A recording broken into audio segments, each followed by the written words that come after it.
Senior সচিব মাসুদ বিন মোমেন গতকাল তার কর্মস্থল পররাষ্ট্র মন্ত্রণালয় থেকে বিদায় নিয়েছেন। পররাষ্ট্র মন্ত্রণালয়ে এক অনুষ্ঠানের মাধ্যমে তাকে বিদায় দেওয়া হয়। আগামী ডিসেম্বরে তার চুক্তিভিত্তিক নিয়োগের মেয়াদ শেষ হওয়ার কথা ছিল। পররাষ্ট্র মন্ত্রণালয়ে গতকাল পররাষ্ট্র উপদেষ্টা তৌহিদ হোসেন সাংবাদিকদের বলেন, পররাষ্ট্র সচিব মাসুদ বিন মোমেনের চুক্তিভিত্তিক নিয়োগ বাতিল হচ্ছে। মাসুদ বিন মোমেন BCS 1985 ব্যাচের পররাষ্ট্র ক্যাডারের কর্মকর্তা। 2020 সালের জানুয়ারিতে তিনি পররাষ্ট্র সচিব হিসেবে দায়িত্ব নেন। 2019 সালের 31 ডিসেম্বর তিনি বাংলাদেশের 26তম পররাষ্ট্র সচিব হিসেবে দায়িত্ব গ্রহণ করেন। তার চাকরির বয়সসীমা শেষ হয় 2022 সালের ডিসেম্বরে। ওই মাসে অবসরোত্তর ছুটিতে যাওয়ার কথা ছিল তার। আওয়ামী লীগ সরকার 2022 সালের নভেম্বরে চুক্তিতে আরও 2 বছর তাকে একই পদে রাখার সিদ্ধান্ত নেয়।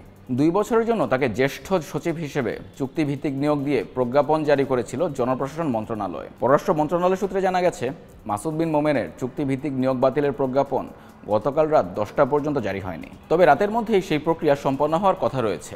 তার স্থলে চীনে নিযুক্ত বাংলাদেশের রাষ্ট্রদূত মোহাম্মদ জসিমউদ্দিন পররাষ্ট্র সচিব হিসেবে নিয়োগ পেতে পারেন, যার ধারাবাহিকতায় শনিবার এক দাপ্তরিক আদেশে জসিমউদ্দিনকে অবিলম্বে ঢাকায় ফেরার নির্দেশ দেওয়া হয়েছে।